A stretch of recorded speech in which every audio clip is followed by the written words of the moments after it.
Welcome back to Ben's Garage. Today I'm going to put some things straight. The iCarsoft diagnostic tool. In the last video I put out that it was a bit of a fail, but that was more down to me than the machine. Having said that, we'll get onto it. On the last video this wouldn't connect to the TDVA, it would connect to the TD6, but every time I plugged it in to the TDV8 it came up link error. Doesn't matter what system I went into, link error. So I got in touch with iCarsoft. If you look on their website, the support, there's a chap called Barnett Davis, I think that's his name. He was the one who was responding to emails. I must say that iCarsoft are pretty good at replying to emails.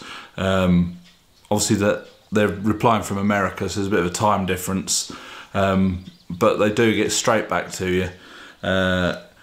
He suggested a couple of things. I had to plug this back in and run a log on it so that it saved the log, download the log file off of the iCarsoft onto the computer and email it to them so they could have a look at it, see what was going on.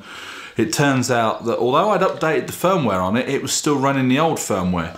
Now, when I went into it on the last video, it had two versions of the firmware, the old version and the new version. I'd clicked on the new version, but the old version was still showing. And when you click onto the old one, it said there's no files on the memory card, and it locked up the machine. So he said to restore the card, do this, do that. There's a lot of things on their website that gives you a breakdown of how to do things. Basically, it's as clear as mud. And I did exactly what it said in the things, and nothing was happening. So I kept going back to him. He was telling me to do this, do that, and in the end he said that the software's not working. So he said plug the machine into the computer, find the memory card, format the card, and then update it. But I plugged the machine in, I couldn't work out what was the machine and what was the card, so I took the card out. Now in the iCarsoft there's like a little SD card, and you just push it and it pops out. I'll show you what else I've got. Because it's a mini SD in these. So I put the mini SD into a proper SD sized thing.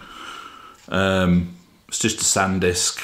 You put your mini SD in it and that's proper SD. Pop that in. Luckily we've got a PC, because it will only work on a PC, won't work on the Mac.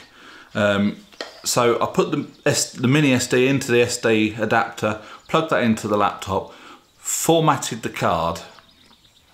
Then I put the card back into the scanner, plugged the scanner into the laptop, and then ran the updater tool.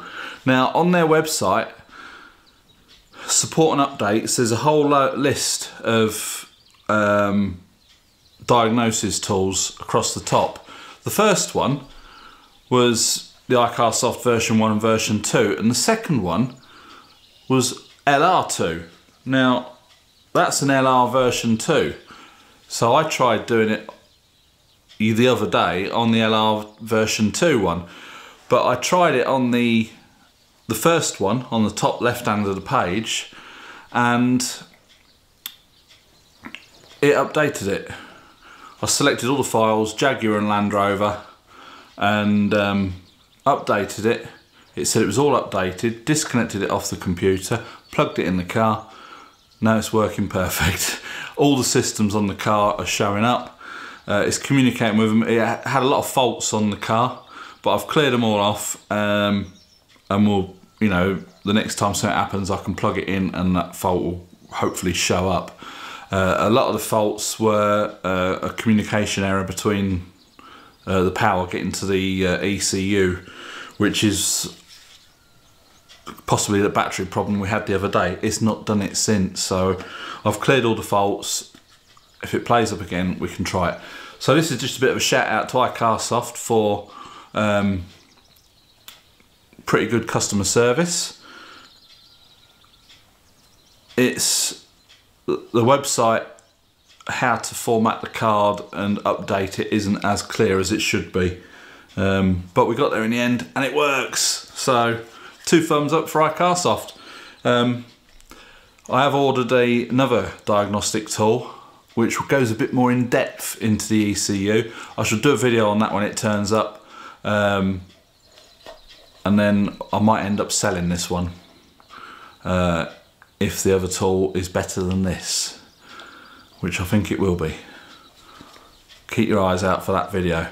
So that's all. It's just a follow-up video from the last one I did on it was my cock up, but not, if you know what I mean, because I updated the firmware on it, but it didn't take off the old firmware, so there was a bit of a confliction going on somewhere, but we got there in the end, and we're all up and running and communicating with the car. So I hope you liked this video. Please click the thumbs up if you did, subscribe if you haven't already, and from me and the Hobbit in the other room somewhere, it's bye for now.